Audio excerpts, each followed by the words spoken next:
अस्सलाम वालेकुम व्यूअर्स, कैसे आप सब लोग। आई होप आप सब खैरियत से होंगे। मैं हूं डॉक्टर दानिश, आपको हमारे चैनल पे खुश आमदीद। Welcome to my channel. आज हम बात करने जा रहे हैं ईच के ऊपर। ईच डिजीज़ क्या है? इसको हम खारिश कहते हैं। खारिश कितने अक़साम की होती है और इसके लिए सबसे बेस्ट मेडिसिन कौन सी है होम्योपैथी के अंदर, ये हम आज डिस्कस करने जा रहे हैं। तो इससे पहले आपसे गुजारिश करूँगा कि आप हमारी वीडियो को पूरा देखें ताकि आपको खारिश के बारे में मुकम्मल जानकारी हासिल हो सके। दोस्तों, जैसा कि हम जानते हैं कि इस वक्त जो पाकिस्तान की जो सिचुएशन है जल्दी अमराज के बारे में, वो बहुत क्रिटिकल है, क्योंकि बहुत ज़्यादा ये मर्ज़ फैल चुकी है और इसके अंदर लोग बहुत ज़्यादा परेशान है। इसके अंदर हर तरह के केसेस, हर एज के पेशेंट शामिल है। इसमें बच्चा और जवान और बुज़ुर्ग, ये सारे के सारे नौजवान इस बीमारी से दो चार हैं। तो कहने का मतलब ये है कि ये मर्ज़ बहुत ख़तरनाक मर्ज़ है। इसका इलाज यानी कि बहुत डिफ़िकल्ट है, इसका इलाज बहुत मुश्किल है। इसके लिए लोग हज़ारों की एंटीबायोटिक्स खा चुके हैं और इसके अलावा क्रीमें यूज़ कर चुके हैं। इसके अलावा हैवी किस्म की खारिश को ख़त्म करने के लिए लोशन इस्तेमाल कर चुके हैं, लेकिन इसके बावजूद ये बीमारी ख़त्म होने का नाम नहीं ले रही। और पुरानी कहावतें हैं कि गाँव में लोग जो है ना, वो इस बीमारी को ख़त्म करने के लिए लोग कहते हैं कि गंदे पानी से नहाएं। तो यानी कि ये तमाम जो हरबे हैं वो इस्तेमाल करने के बावजूद भी पेशेंट जो है वो रिलीफ नहीं कर पा रहे। पेशेंट को मेडिसिन से अफाका नहीं होता। अगर किसी को होता भी है तो वो बहुत लॉन्ग टर्म के लिए नहीं होता, कुछ अरसे के लिए। ऐसे समझे कि जिस वक्त तक मेडिसिन का बॉडी के अंदर एक कंट्रोल रहता है, बॉडी के अंदर उसका जो है अपना बॉडी के अंदर वर्क करती है, उस वक्त तक उसका जो है ना, वो हम ये कह सकते हैं कि उसका जो टाइम पीरियड है उसके अंदर वो अपना डिजीज़ को दबा के रखती है, उसको पुश करके रखती है। और जैसे ही उसका असर कम होता जाता है वैसे वैसे ये मर्ज और शिद्दत से बढ़ जाती है। बहुत सारे केसेस हमारी नज़रों में आए हैं और गुजर रहे हैं कि इसके लिए लोग इतने परेशान हैं कि हर हर्बा इस्तेमाल करके देख चुके हैं, हुकामा के पास भी जा चुके हैं, बड़े बड़े स्किन डॉक्टर्स को भी चेक करवा चुके हैं। और इसके अलावा जो है यानी कि हर तरह के हर्बे इस्तेमाल कर चुके हैं। इवन के बहुत सारे केसेस ऐसे भी हैं, पेशेंट जो आके कहते हैं जी हमने गंदे पानी से भी नहा के देख लिया है, यानी कि जोहड़ के पानी से होता है, जो हम जिसे नदी नाले के पानी कहते हैं, उससे भी नहा के देख लिया पेशेंटों ने। तो लेकिन इसके बावजूद भी उनकी ये ईच की जो डिजीज़ है ये ख़त्म होने का नाम नहीं ले रही। तो आज हम आपको होम्योपैथी के अंदर इसका बेस्ट इलाज बताएंगे। अच्छा, खारिश जो है ये दो तीन तरह की होती है, इसकी टाइप्स होती हैं। मिसाल के तौर पे एक बात पेशेंट ऐसे होते हैं जिनको सिर्फ खुजली होती है।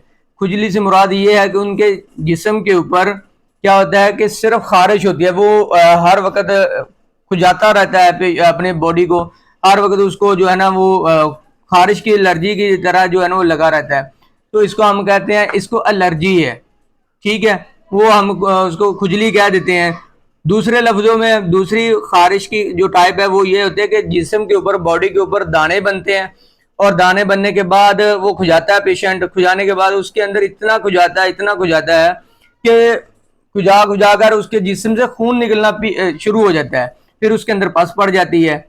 तो ये भी एक खारिश की किस्म है। दूसरी एक और किस्म है जिसके जो हाथों के ऊपर, हाथों के तेलियों के ऊपर, उंगलियों के दरमियानी हिस्से में, और इसी तरह जो है सर के ऊपर, और ये सर के जो ऊपर वाला हिस्सा है जिसे हम चंदा कहते हैं, तो इसके ऊपर भी जो है वो दाने निकल आते हैं और इसके अंदर पीप पड़ जाती है। इसी तरह पाँव के ऊपर जो है, ये खासकर जो एरिया, दो हाथ और जो पाँव होते हैं, यहाँ पर दाने निकलते हैं और वहाँ पर पीप पड़ जाती है।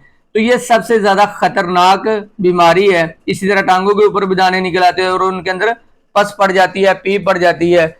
तो ये बहुत ज़्यादा खतरनाक यानी किस्म की बीमारी है। इसके लिए लोग बहुत महंगी महंगी एंटीबायोटिक ले चुके हैं, बहुत बहुत हैवी किस्म के इंजेक्शन लगवा चुके हैं, और इसके बावजूद वक्ती तौर पर पेशेंट को फ़ायदा होता है लेकिन मुकम्मल तौर पर सेहतयाबी उनको मैसर नहीं हो रही। तो आज मैं आपको ये मेडिसिन बताऊंगा और इसकी जो सिचुएशन है वो आपको बताऊंगा। अगर ये जो मैं सिम्टम्स आपको बताऊंगा, अगर पेशेंट के अंदर ये चीज़ें पाई जा रही हैं तो ये मेडिसिन आपके लिए एक एज ए गिफ्ट है, एज ए अमेजिंग मेडिसिन होगी। अगर आप इसको इस्तेमाल करेंगे इंशाल्लाह मुकम्मल तौर पर, अल्लाह के फजल से मुकम्मल तौर पर आप सेहतयाब हो जाएंगे।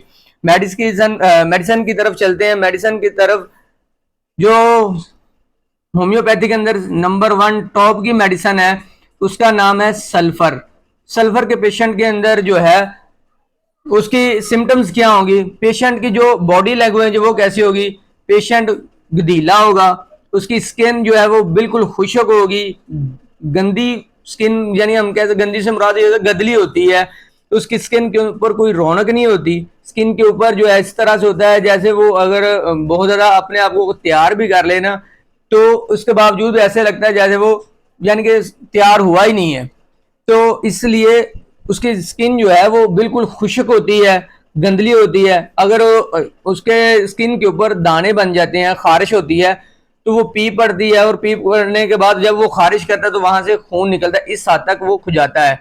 और सल्फर का पेशेंट इसके अलावा ऐसा होता है नहाने से डरता है, नहाने से परहेज करता है और हर वक्त वो जो है ना वो यानी कि हम ये कह सकते हैं कि गंदापन रहना का उसके अंदर एक मिजाज पाया जाता है, ये एक मिजाज है। तो हम ये कह सकते हैं होम्योपैथी के अंदर सोरा की बीमारी जो है ये उसकी अलामात है और ये सबसे बड़ी मेडिसिन जो है वो सल्फर है। सल्फर आप इस्तेमाल करवाएंगे तो इंशाल्लाह उस पेशेंट को इससे बहुत ज़्यादा फायदा हासिल होगा, बल्कि मुकम्मल तौर पर वो सेहतयाब हो जाएगा। इसकी डोज भी मैं अभी आपको बताऊंगा। इसके साथ एक और मेडिसिन है, जब हाथों के ऊपर दाने निकल आए या पाँव के ऊपर दाने निकल आए और उसके अंदर पस पड़ जाए, रेशा बन जाए और वो रेशा बहता रहे और दाने एक खत्म होता है दूसरा निकल आता है, बार बार ये मसला उनको बनता है, तो और इसके अलावा फिर वो इस सल्फर वाली अलामात होंगी, पेशेंट गंदा होगा, गदीला होगा और वो नहाने से डरता होगा और इसके अलावा बहुत ज़्यादा खुजाता होगा। अगर खुजाने की वजह से उसके जिस्म से खून बहना शुरू हो जाता है जख्मों से, यानी कि इस हद तक उनको एलर्जी होती है, खारिश होती है, ईचिंग होती है, तो ऐसे पेशेंट के लिए नंबर 2 पे है बेसिलिनियम। बेसिलिनियम या इसके अलावा सोरेनियम, ये दोनों में से आप एक ले सकते हैं। मेरी सजेशन जो है आप सोरेनियम लीजिएगा। तो ये मेडिसिन आप इस्तेमाल करेंगे तो इससे भी आपके पेशेंट को फायदा होगा। इसके साथ साथ एक और जो मेडिसिन है उसका क्या होता है कि पेशेंट को जब वो गर्मी के अंदर आता है खारिश और बढ़ जाती है, जैसे जैसे गर्मी बढ़ती जाती है वो अगर बंद कमरे में जाता है जहाँ पे गर्मी ज़्यादा है उसको और ज़्यादा खारिश हो जाती है और इसके साथ साथ उसका जिस्म जो है वो बहुत ज़्यादा जो है वो हीट पकड़ता है और हीट की वजह से वो बार बार खुजाता रहता है। खुजाते खुजाते उसको क्या होता है इवन कि उनको दोबारा से यानी कि हम ये कह सकते हैं उनके जिस्म से खून बहना शुरू हो जाता है, दाने बन जाते हैं। और इस तरह के पेशेंट के लिए ये मेडिसिन बहुत टॉप की मेडिसिन है और बहुत बेस्ट मेडिसिन है। मेडिसिन का नाम है एलोमीना। एलोमीना, ठीक है। ये आपने तीनों मेडिसिन आप अगर इस्तेमाल करेंगे, अगर अपने पेशेंट के अंदर ये सिम्टम्स अगर आपको मिलती हैं तो ये मेडिसिन अगर आप इस्तेमाल करेंगे तो इससे आपके पेशेंट को मुकम्मल तौर पर सेहतयाबी हासिल हो जाएगी। अब बात करते हैं डोजेज की। इसको डोज को कैसे इस्तेमाल करना है, कौन सी डोज देनी है। एक बात याद रखिएगा, ये कम पोटेंसी वाली इस्तेमाल करें, इसमें जो है ना वो पेशेंट को रिलीफ मिलेगा। जैसे सल्फर की अगर बात कर लें तो सल्फर आप देंगे 30 में, सुबह दोपहर शाम आप इस्तेमाल करवाएं, इंशाल्लाह इससे आपके पेशेंट को फ़ायदा हासिल होगा। अगर खुदा न खास्ता अगर आपने 200 में देनी है तो एक बात याद रखिएगा, सुबह निहार मुँह अंधेरे के अंदर आपने ये मेडिसिन इस्तेमाल करनी है। ये आपके लिए सबसे अजीब बात होगी सुनने में भी, और इससे पहले आपने प्रैक्टिकली बात ये नहीं सुनी होगी कि सल्फर जो है बड़ी ताकत में अगर आप देंगे तो आपको अंधेरे में इस्तेमाल करनी पड़ेगी, वो भी अंधेरा सुबह का अंधेरा हो। रात के अंधेरे में देंगे तो इसका साइड इफेक्ट अलग तरीके का होगा, अगर आप सुबह की रोशनी में देंगे तो इसका साइड इफेक्ट अलग तरीके का होगा। वो मैं आपके से शेयर कर देता हूँ। सल्फर अगर आप 200 में देते हैं तो अगर आपने इसको दे दी रात को तो फिर होगा क्या, पेशेंट को इस हद तक सर्दी लगेगी कि अगर आप उसके ऊपर 2 गुलाब भी देंगे, 2 रजाइयाँ भी देंगे तो पेशेंट की सर्दी नहीं खत्म होगी। ये एक प्रैक्टिकली बात मैं आपसे शेयर कर रहा हूँ, पेशेंट की सर्दी खत्म नहीं होगी अगर आपने रात को गलती से 200 में सल्फर दे दी तो। और इसी तरीके से अगर आपने सल्फर 200 की सुबह के टाइम में रोशनी में दे दी सूरज निकलने के बाद, तो फिर पेशेंट इतना खुजाएगा, सारा दिन इतना खुजाएगा। हम सादा अल्फाज में समझने के लिए ये कहते हैं कि आप छुरी से उसको खुजाने के ऊपर मजबूर कर देंगे। इसलिए अगर आपने बड़ी ताकत इस्तेमाल नहीं करनी, अगर करनी है, पेशेंट बहुत क्रॉनिक है, तो अगर आपने सल्फर देनी है 200 में, तो सुबह फजर की नमाज में उठें, अजानों के बाद आप 200 की एक खुराक दे दे, इंशाल्लाह उसका दिन पुरसकून गुजरेगा, पुरसकून।